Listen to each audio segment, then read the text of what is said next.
Hello, everybody. It's Flesson19, and welcome once again to the workshop guide for 1.6.1 after the August 9th hotfix. I will say that you should really stay tuned to the information I'm about to deliver, even if you've seen my videos before, as the hotfix has caused some of the biggest changes, if not the biggest, in all of Bannerlord. There will be three parts to the video. The first part will be information for everyone. The second part will be information only for people that have never seen one of my workshop videos before. And then the third part will contain all the data for all the shops.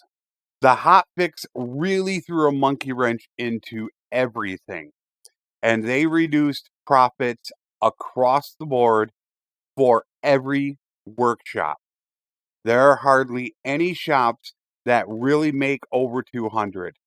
I would say off the top of my head, there might be only 4 or 5, maybe 6 in the entire game that will deliver that without you doing anything about it. So they are massively down across the board. So it does require things for you to do, which is, if you really want to maximize profits, you need to micromanage. Now, you don't have to do this, but if you do this, you can increase your profits by 20 to 50% or even more. And to show you a quick example of this, this is a tannery I have right now. I have had this for about, I don't know, about 2 weeks, and I'm only pulling 48. So what I am going to do now, I'm going to sit here for about 2 weeks, and every couple days, I'm going to go in and I am going to buy the leather that gets outputted. And then after about 2 weeks, I will show you how much it's making compared to 48 per day.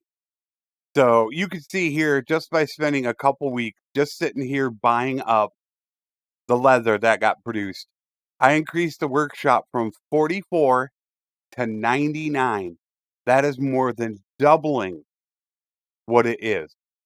And that is kind of realistic for a lot of them. Now, obviously, some of them you're not going to be able to do, like wood shops, smithies, wool weaveries, because they produce so many different items like weapons, shields, clothing, things like that. You're not going to be able to do. But places like tanneries, wineries, olive presses, breweries, you can buy the outputted product and you can supply the input if they don't have enough.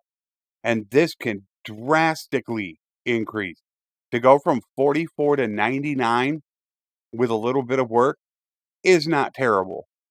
That is what micromanagement is. It's not required to do it.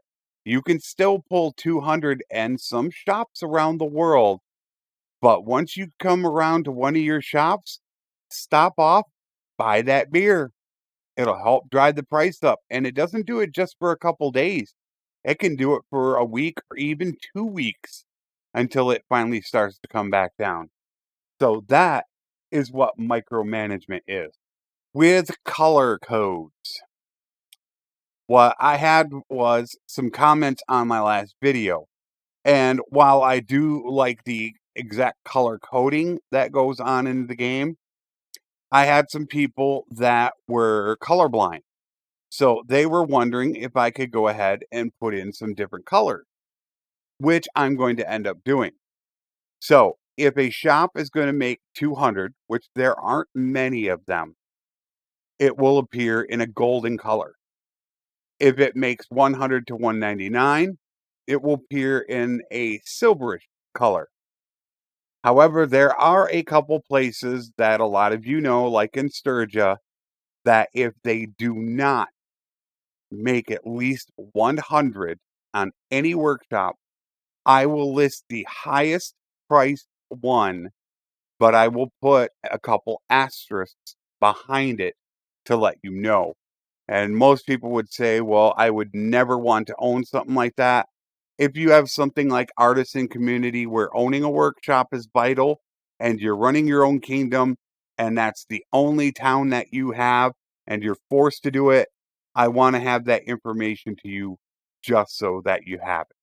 I do want to take a moment and thank the channel members that have been supporting me. I greatly appreciate the support that you guys are giving me.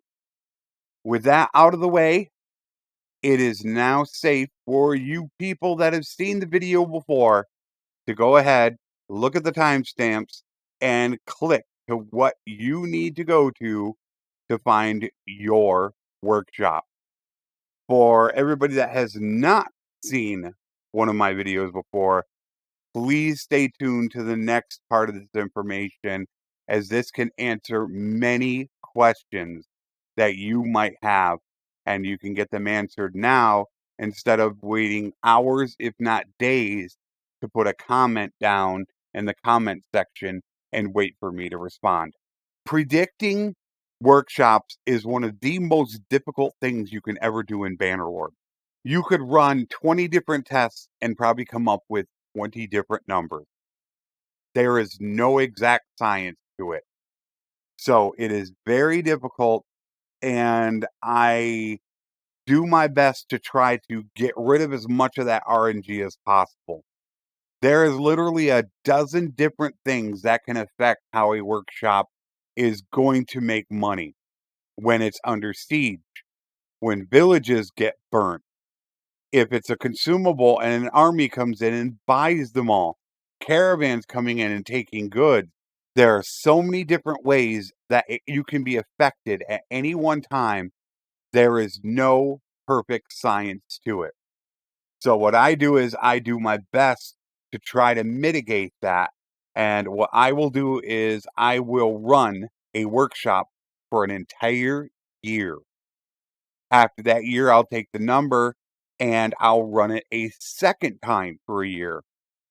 If it is within 20% of the first number, I will accept it, average them out, and call them good. If not, I will run it a third time until I can get two numbers within 20%. Then I will average them together and call it good.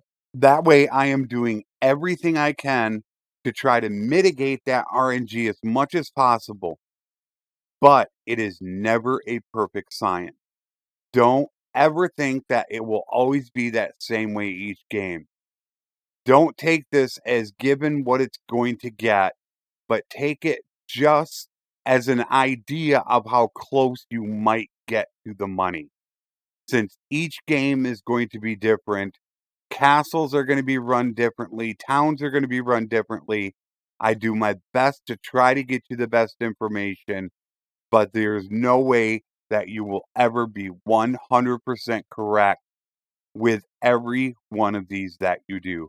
And that's why I try to color code these, because it's almost impossible to put a flat number on these, since you can run it 20 times and get 20 different numbers. If you have any information on things that you have seen in your game, put it in the comments so that way others can see it, and then you can see their comments, and hopefully if I've missed something, then you can catch it down there. So without further ado, here are the workshops. And if you want to, these are time-stamped. So when you come back, all you have to do is click on the kingdom of the town you're looking for, and you can get right to the information that you are looking for.